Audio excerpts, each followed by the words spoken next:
எல்லாருக்கும் வணக்கம். கற்றுப்போமா with RJ. இன்றைக்கி நம்மளோட சேனலில் சைக்காலஜி ஆஃப் மணி புக்கோட 10வது அத்தியாயமான சேமியுங்கள்ன்ற அத்தியாயத்தை நம்ம கேட்க போகிறோம். 9 அத்தியாயம் நம்ம ஏற்கனவே நம்ம சேனலில் கேட்டுட்டோம். வாங்க இன்றைக்கி கேட்கலாம். அந்த ஒப்பற்றவைகளுள் ஒன்றை விளைவிக்க தேவையான அந்த ஒற்றை காரணி எவ்வளவு அற்புதம்! செல்வத்தை நீங்கள் சேமிப்பதற்கு நான் முனையுறுத்துகின்றேன். அது அவ்வளவு காலம் ஆகாது. இருந்தாலும் ஒரு விதத்தில் சொல்லப்போனால் அது ஒரு வழக்கம் இல்லாத செயல் இல்லையா? மக்களை சேமிக்க வைக்க அவர்கள் முன்னிறுத்தப்பட வேண்டுமா? என்னுடைய கணிப்பின்படி மக்களில் பலருக்கு அதற்கான தேவை இருக்கின்றது. ஒரு குறிப்பிட்ட வருவாயை அடைந்த பின்னர் மக்கள் 3 விதமாக செயல்பட ஆரம்பிக்கின்றனர். சேமிப்பவர்கள், அவர்களால் சேமிக்க இயலாது என்று நினைப்பவர்கள், அவர்கள் சேமிக்க தேவையில்லை என்று நினைப்பவர்கள். இதோ கடைசி 2 வகையினருக்கான ஒரு கதை. எளிமையானதும் எளிதில் கவனத்துக்கு வராததுமான ஒரு வழி எதுவென்று தெரியுமா? வளத்தை கூட்டுவது என்பது உங்கள் வருவாயின் அளவினாலோ அல்லது அது ஈட்டிக் கொடுக்கும் வட்டியினாலோ ஆவதன்று, மாறாக உங்கள் சேமிப்பின் சதவீதத்தை பொறுத்தது என்பதே. திறமையின் வலிமை குறித்த கதை ஒன்றை காண்போம். 1970களில் உலகம் பொருளாதார ரீதியாக பறந்து கொண்டிருந்தது. அதன் தாக்கத்தை கணக்கிடுவது என்பது அரிதான செயலில்லை. உலகின் பொருளாதாரம் மிகப்பெரிய அளவில் கச்சா எண்ணெயை உறிந்து கொண்டு பிரம்மாண்டமாக வளர்ந்து வரும் வேளையில் நாம் எடுக்கும் கச்சா எண்ணெய் அந்த பொருளாதார வளர்ச்சிக்கு ஈடு கொடுக்க இயலவில்லை.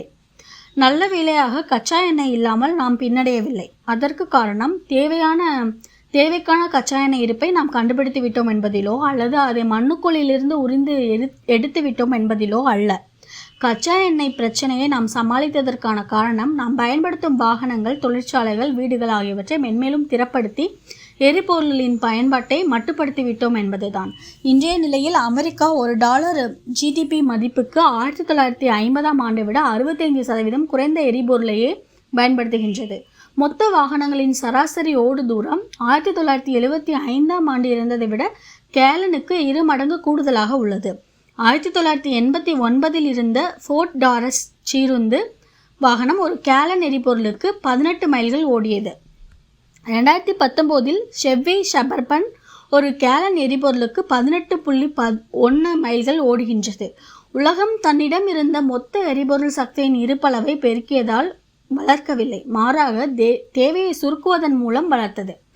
அமெரிக்காவின் எண்ணெய் மற்றும் நிலவாயு உற்பத்தியின் அளவு 1975ஆம் ஆண்டை விட 65% அதிகரித்துள்ளது. அதே நேரத்தில் பயன்பாட்டு திறனை இருமடங்குக்கும் மேலாக அதிகரித்துள்ளது. எனவே உற்பத்தி, பயன்பாட்டு திறன் இவ்விரண்டில் எது முக்கியமானது என்பதை நாம் எளிதாக உணரலாம்.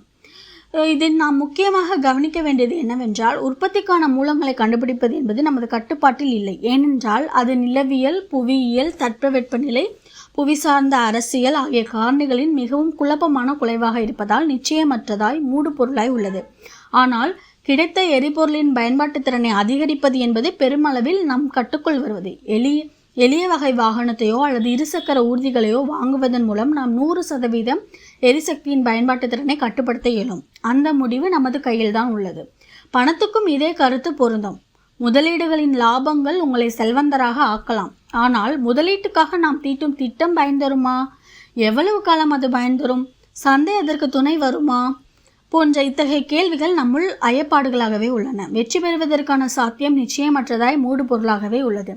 தனி மனிதனின் சேமிப்பு, சிக்கனம் இவ்விரண்டையும் பொருளாதாரத்தின் சேமிப்பாகவும் பயன்பாட்டு திறனாகவும் காணலாம். இவை இரண்டும் செல்வந்தனாக மாற்றும் முறைகளில் உங்கள் கட்டுப்பாட்டுக்குள் இருக்கும் வழிகள் ஆகும்.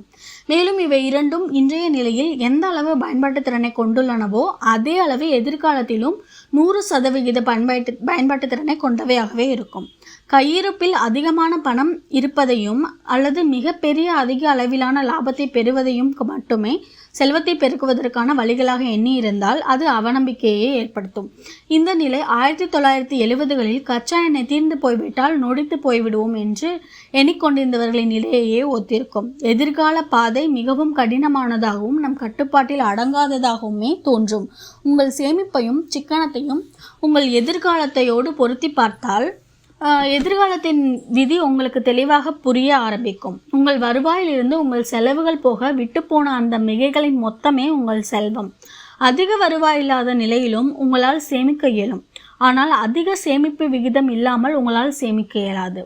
அவ்விரண்டிலிருந்து எது முக்கியம் என்பதை நீங்கள் உணரக்கூடும். உங்கள் செல்வத்தின் மதிப்பு உங்கள் விளைவோடு நேர் விகித தொடர்புடையது என்பதே மிகவும் முக்கியமான ஒன்றாகும். உதாரணமாக, நீங்களும் நானும் ஒரே மதிப்புடைய செல்வத்தை பெற்றுள்ளோம் என்று கொள்ளுங்கள்.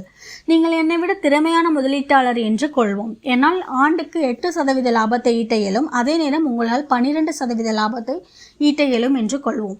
ஆனால் நான் என் பணத்தை அதிக பயன்பாட்டு திறனோடு பயன்படுத்துகின்றேன். எனக்கு அதில் பாதியளவு பணம் இருந்தாலே காலத்தை இன்பமாக கழிப்பேன். ஆனால் உங்களுடைய வாழ்க்கை முறை சார்ந்த செலவு உங்கள் செல்வத்தின் ஏற்றத்தைப் போலவே ஏறுமுகத்தில் உள்ளது. நான் உங்களை விட திறமை குறைந்தவனாக இருந்தாலும் உங்களை விட அதிகம் சேமிப்பேன். என்னுடைய லாப சதவிகிதம் குறைவானதாக இருந்தாலும் என்னுடைய முதலீடுகளிலிருந்து வரும் தொகை அதிகமானதாகவே இருக்கும். வருவாய்க்கும் இந்த நிலை பொருந்தும். குறைந்த பணத்தில் நிறைவாக வாழும் முறை உங்களிடம் உள்ள செல்வத்துக்கும் உங்கள் விளைவுக்கும் இடையேயான வித்தியாசத்தை அதிகரிக்கும். அந்த வித்தியாசம் உங்கள் வருவாய் அதிகரிக்கும் போது ஏற்படுத்தும் வித்தியாசத்தை போன்றதே. ஆயினும் நிறைவாக வாழும் முறை எளிதாகவும் உங்கள் கட்டுப்பாட்டிலும் இருக்கும் முறையாகும். வருவாய் அதிகரிப்பு உங்கள் கட்டுப்பாட்டில் அமையாதது. அதிக சேமிப்பு சதவிகிதம் என்பது உங்களுடைய செலவுகளை குறைத்து கொள்ளுதல் என்றாகும். உங்கள் செலவுகளை குறைத்து கொண்டு நீங்கள் சேமிக்கும் தொகை நீங்கள் செலவழித்திருந்தால் ஆகும் தொகையை விட அதிகமாக வளரும் சக்தி வாய்ந்தது. இப்படி யோசித்து பாருங்கள். முதலீடுகளின் மூலம் ஆண்டுக்கு 0.1% லாபம் பெற ஆராய்ச்சியாளர்கள் எவ்வளவு நேரம் உழைக்க வேண்டி வரும்? மில்லியன் மணிகளுக்கு மேல் உழைத்து பல பில்லியன் டாலர்கள் செலவழிக்கப்பட வேண்டும். இதன் மூலம் எது முக்கியமானது என்றும் அல்லது எதை இலக்காக கொள்ள வேண்டும் என்பதற்கான தெளிவு எளிதாக ஏற்படும். தற்போது வரும் லாபத்தை விட வெறும் 0.1% மிகை லாபத்தை பெற வாரத்துக்கு 80 மணி நேரங்களுக்கு மேல் செலவு செய்யும் முதலீட்டாளர்களும் இருக்கத்தான் செய்கின்றனர். தங்களுடைய வாழ்க்கை முறையில் 2 அல்லது 3% மேலான தேவையற்ற செலவுகளை குறைக்க ஆராயும் நேரம் அதைவிட குறைவாக இருக்கும் என்பதை அறியாமலும் இருக்கின்றனர்.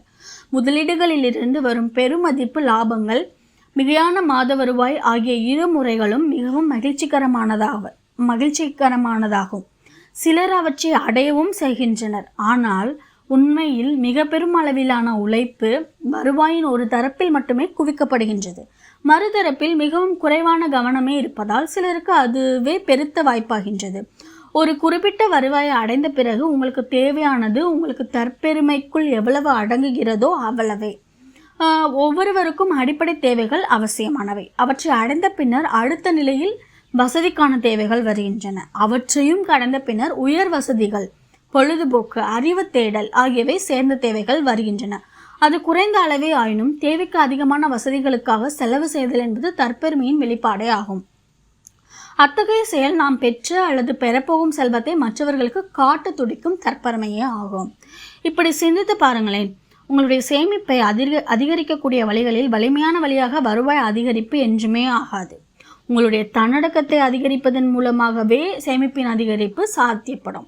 உங்கள் தற்பெருமைக்கும் உங்கள் வருவாய்க்கும் இடையிலான இடைவெளி தான் உங்கள் சேமிப்பு என்று நீங்கள் வரையறுக்கும் போது ஒரு நல்ல வருமானம் இருந்தும் ஏன் பலரால் சேமிக்க முடிவதில்லை என்பதை நீங்கள் உணரலாம். அடுத்தவர் செய்யும் செலவுகளை பார்த்து தாமும் அவ்வாறு செய்ய வேண்டும் என்ற நோக்கில் தன் தகுதிக்கு மீறிய நிலையில் தன் சிறகை விரிக்கும் மயிலை போல் தங்கள் உள்ளுணர்வுகளையும் மீறி தினம் தினம் திண்டாடும் நிலைதான் அது. நீடித்த சுய பொருளாதார வெற்றியை கண்டவர்கள் மற்றவர்கள் தங்களை பற்றி என்ன நினைப்பார்களோ என்றெல்லாம் பொருட்படுத்தாத மனநிலையை கொண்டவர்களாகவே இருப்பர். உயர் வருவாய் கொண்டவர்கள் அப்படி இருப்பார்கள் என்று சொல்வதற்கில்லை.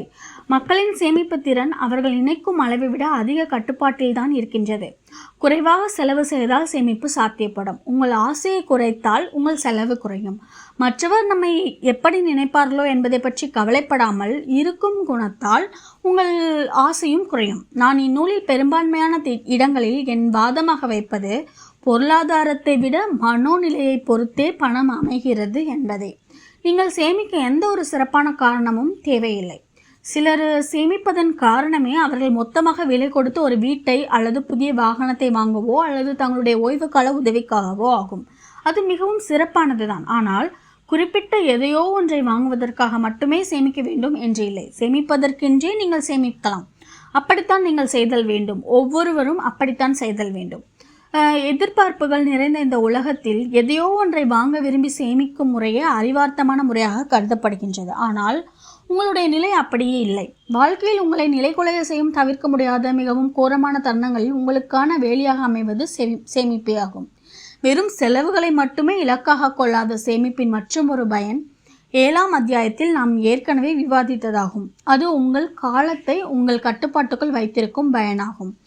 பணத்தினால் வாங்கப்படக்கூடிய கண்கூடான பொருட்களை எவரும் அறிவர். ஆனால் அந்த மறைவான பொருட்கள் மட்டுமே உங்கள் அறிவுக்கு எட்ட கடினமானதால் அதை பார்வைக்கு அகப்படாது போகின்றன.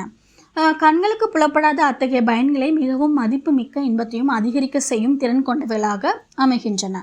ஆனாலும் கண்ணால் அறியும் பொருட்களின் பயன்களே நம்முடைய முக்கிய இலக்குகளான தோற்றத்தை அளிக்கின்றன. செலவுக்கென்று குறிப்பிட்ட இலக்கேதும் இல்லாத சேமிக்கும் முறை உங்களுக்கு பல வழிமுறைகளையும் உங்கள் திட்டங்களுக்கேற்ற நெகிழ்வு தன்மையையும் வாய்ப்பை எதிர்பார்த்து காத்திருந்து இலக்கை வசமாக்கும் தன்மையையும் அளிக்கின்றது. நீங்கள் யோசிக்க அது தேவையான காலத்தையும் அளிக்கின்றது. உங்களுடைய திட்டத்தை தேவைக்கேற்ப இடையிடையே மாற்றிக்கொள்வதற்கான வாய்ப்புகளையும் அது அளிக்கின்றது. சேமிப்பின் ஒவ்வொரு துளியும் என்றோ எவரோ உங்களுக்காக வாங்கி வைத்த ஒன்றை அவராகவே உங்களுக்கு திருப்பி தருவதற்காக எதிர்காலத்தில் உங்களுக்கு கிடைக்க இருக்கும் வாய்ப்பு கணமே ஆகும். உங்கள் திட்டங்களுக்கு ஏற்ற நெகிழ்வுத்தன்மையையும் காலத்தின் மீதான உங்கள் கட்டுப்பாடுமே நீங்கள் சேர்க்கும் செல்வம் அளிக்கும் கண்களுக்கு புலப்படாத லாபங்களாகும். வங்கியில் வைத்திருக்கும் தொகையின் மாற்றாக நீங்கள் நினைப்பது எந்த வாய்ப்பை? பணிமாற்றமா? நீங்கள் ஓய்வடைவதையா? இல்லை கவலையிலிருந்து விடுதலையா? அதை கணக்கிட முடியாது என்றே தான் நான் சொல்லுவேன். அதை 2 வகைகளில் கணக்கிட முடியாது என்று சொன்னால் வாதிடுகளும். வாய்ப்புகள் ஒவ்வொன்றும் மிக பெரியவை, அதனால் அவற்றை நாம் மதிப்பிட இயலாது. மற்றொன்று, அவை லாபத்தின் சதவீதம் போல அளவீடுகளால் அறிய முடியாதவை. எவற்றை நாம் அளவிட முடியாதோ அவற்றை நாம் அலட்சியப்படுத்தியபடி கடந்து விடுகின்றோம். காலத்தின் மீது உங்கள் கட்டுப்பாடு இல்லை என்றால் எத்தகைய துரதிர்ஷ்டம் உங்கள் வழியில் வந்து வீழ்கின்றதோ அதை ஏற்றுக்கொள்ளும் நிலைக்குத்தான் தள்ளப்படுகிறீர்கள். ஆனால் உங்கள் திட்டம் நெகிழ்வுகளை கொண்டதாக இருந்து காத்திருக்க உங்களுக்கு நேரமும் இருந்தால் கண்மூடித்தனமாக வாய்ப்புகள் தானாகவே உங்கள் மடியில் வந்து விழும். இதுவே சேமிப்பு நமக்கு அளிக்கும் கண்களுக்கு புலப்படாத லாபம். வங்கியில் உள்ள உங்கள் சேமிப்பு உங்களுக்கும் வெறும் 0% வட்டியே தருகின்றது என்றே கொள்வோம். ஏதோ ஒரு சிறப்பான இலக்கை எட்டுவதற்காக நீங்கள் தற்போது இருக்கும் ஒரு வேலையை விட்டுவிட்டு அதைவிட குறைந்த ஊதியத்தில் மற்றொரு வேலையில் சேர்வதற்கான தைரியத்தை அந்த சேமிப்பு உங்களுக்கு தருகின்றது. அல்லது காத்திருக்கும் வாய்ப்பற்ற நிலையில் மோசமான வழியில் முதலிடும் நிலைக்கு உங்களை தள்ளாது. நல்ல ஒரு முதலீட்டு வாய்ப்புக்காக உங்களை காத்திருக்க சாத்தியப்படுத்துகிறது. கண்களுக்கு புலப்படாத அந்த லாபமே மிகவும் முக்கியமானதாகின்றது. உலகம் மிகவும் சிறியதாகவே இருந்து வந்திருக்கின்றது. வரலாற்று ஆய்வாளர் ராபர்ட் கார்டன் ஒரு 100 ஆண்டுகளுக்கு முன்னர் 75% அமெரிக்கர்கள் தொலைபேசியையோ அல்லது இயல்பான அஞ்சல் தொடர்பையோ பெற்றிருக்கவில்லை என்கின்றார். அதனால் வாய்ப்புகள் அந்த சுருங்கிய உலகத்துக்குள்ளாகவே இருந்து வந்தன. சராசரி அறிவாற்றல் உடைய தொழிலாளி ஒருவர் அந்த ஊரின் மிகச்சிறந்த அறிவாளராக கருதப்பட்டார். அடுத்த நகர்களில் உள்ள மற்ற தொழிலாளிகளோடு போட்டியிட வேண்டிய நிலை இல்லாத காரணத்தால் அந்த ஒருவரே கொண்டாடப்பட்டார். அந்த நிலை இப்போது மாறிவிட்டது. இன்று தொழில்நுட்பத்தால் உலகம் சுருங்கிய காரணத்தால் அன்று ஒரு 100 அல்லது 1000 மனிதர்களிடையே இருந்த அந்த போட்டி இப்போது உலகின் பல்வேறு இடங்களில் உள்ள மில்லியன் அல்லது பில்லியன் மனிதர்களுக்கிடையே நடக்கின்றது. உடலை கொண்டு செய்யும் பணிகளை விட இது மூளையை கொண்டு செய்யும் பணிகளுக்கு மிகவும் பொருந்தும் உண்மையாகும். கல்வி, சந்தைப்படுத்துதல், ஆராய்ச்சி, தொழில் ஆலோசனை, கணக்கியல், கணினியல், இதழியல், மருத்துவம் என பல்வேறு துறைகளில் உலகின் ஒட்டுமொத்த திறமையுடையவர்களுடன் போட்டியிட வேண்டியதாக உள்ளது. கணினிமயமாக்கல் இன்று புவியியல் எல்லைகளை உடைத்தெறிந்து கொண்டிருக்கும் வேளையில் இன்னும் அதிக அளவிலான துறைகள் இம்முறைக்கு மாற வேண்டிய கட்டாயம் வரும். புது நிறுவனங்களுக்கான முதலீட்டாளரான மார்க் ஆண்ட்ரீசான் இது குறித்து மென்பொருள் உலகை தின்று கொண்டு வருகிறது என்கின்றார். போட்டியின் இந்த பரவல் அதிகரித்து கொண்டு வரும் வேளையில் ஒரு கேள்வி உங்களுக்கு தோன்றலாம். எப்படி நான் நின்று வெல்வது? நான் புத்திசாலி என்பது நாளுக்கு நாள் மிகவும் முட்டாள்தனமாக தெரியும் பதிலாகும். ஏனென்றால் உலகில் கணக்கற்ற புத்திசாலிகள் உள்ளனர். ஏறக்குறைய 600 பேர் SAT தேர்வில் தேர்ச்சி பெறுகிறார்கள். மேலும் ஒரு 7000 பேர் இலக்குக்கு மிக அருகிலான புள்ளிகளை பெற்று வருகிறார்கள். வெல்பவர்களுக்குத்தான் எல்லாம் என்னும் இன்றைய நிலையில் எல்லைகள் உடைந்த உலகில் இத்தகையோரே உங்கள் நேருக்கு நேரான போட்டியாளர்கள். சுருங்கி கிடக்கும் நம்முடைய இன்றைய உலகில் அறிவாற்றல் மட்டுமே நம்பத்தகுந்த அனுகூலமாகாது. ஆனால் திட்டங்களுக்கேற்ற நெகிழ்வுத்தன்மை அப்படியான ஒரு காரணியாகும். மீப்பெரும் போட்டிக்கு உள்ளாகும் அறிவாற்றலை கொண்ட இந்த உலகில் முந்தைய பல்வேறு தொழில்நுட்பங்கள் தானியங்கிகளாக மாற்றப்பட்டுவிட்டன. இந்த நிலையில் போட்டி என்பது தொடர்பு கொள்ளும் முறை, பரிவு, நெகிழ்வுத்தன்மை போன்ற மென்திறன்களுக்கும் மிகவும் செறிந்த நுண்ணறிவுக்கும் மாறிவிட்டது. தகவமைத்து கொள்ளும் அந்த நெகிழ்வுத்தன்மை இருந்தால் உங்கள் வேலைவாய்ப்புக்காகவும் உங்கள் முதலீட்டுக்கும் நல்ல வாய்ப்புகளுக்காக நீங்கள் காத்திருக்கலாம். தேவை என்று வரும்போது புதிய திறமைகளை கற்றுக்கொள்ளும் வாய்ப்புகளையும் நீங்கள் பெறலாம். நீங்கள் செய்ய இயலாத பணிகளை செய்ய தகுந்த போட்டியாளர்களுடன் எதிர்த்து போட்டியிடுவதை விட கொஞ்சம் இடம் விட்டு உங்கள் விளைவுக்கும் திறமைக்கும் ஏற்ற பணியை உங்கள் வழியில் தேடிக்கொள்ளலாம். மிதமான கதியில் ஒரு புதிய செயல்முறையில் உங்களை ஈடுபடுத்தி கொண்டு வாழ்க்கையை புதிய அனுமானங்களோடு அணுகலாம். மற்றவர் செய்ய இயலாத ஒன்றை செய்ய தகுந்த அந்த தனித்துவம் உங்களை மற்றவர்களிடமிருந்து வேறுபடுத்தி காட்டும் சில குணங்களில் ஒன்றாகும். இன்றைய நிலையில் அறிவாற்றல் என்பது தொடர்ந்து பயன்படுத்தக்கூடிய திறமையாகாது. காலத்தின் மீதும் உங்களுக்கான வாய்ப்புகளின் மீதும் நீங்கள் கொண்டிருக்கும் அதிக அளவிலான கட்டுப்பாடு உலகின் மிகவும் மதிப்புமிக்க செல்வமாக மாறி வருகிறது. எனவேதான் மேலும் மேலும் மக்கள் சேமிக்க முடியும், மேலும் மேலும் மக்கள் சேமித்தல் வேண்டும். அவர்கள் இன்னும் என்ன செய்தல் வேண்டும் என்று உங்களுக்கு தெரியுமா? உங்கள் மூளையை பிசைந்து கொள்ளாதீர்கள். அதைத்தான் நான் சொல்ல இருக்கின்றேன்.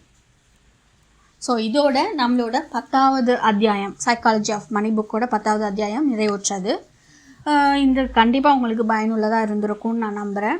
ஸோ இதில் எதுவும் இம்ப்ரூவ்மெண்ட்ஸ் தேவைப்பட்டால் நீங்கள் அதை உங்களோட கமெண்ட்ஸில் நீங்கள் தெரிவிக்கலாம். இல்லை நீங்கள் இந்த புக்கு முடிஞ்சதும் வேறு எந்த புக்கை நீங்கள் வாசிக்கணும்னு ஆசைப்படுறீங்களோ அதையும் நீங்கள் கமெண்ட்ஸில் தெரிவிச்சிங்கன்னா எங்களுக்கு ரொம்பவே யூஸ்ஃபுல்லாக இருக்கும். தேங்க்யூ. நம்ம அடுத்த அத்தியாயத்தில் நம்ம மறுபடியும் கதை பொம்மா வித் ஆர்ஜி சேனலில் கேட்கலாம். தேங்க்யூ.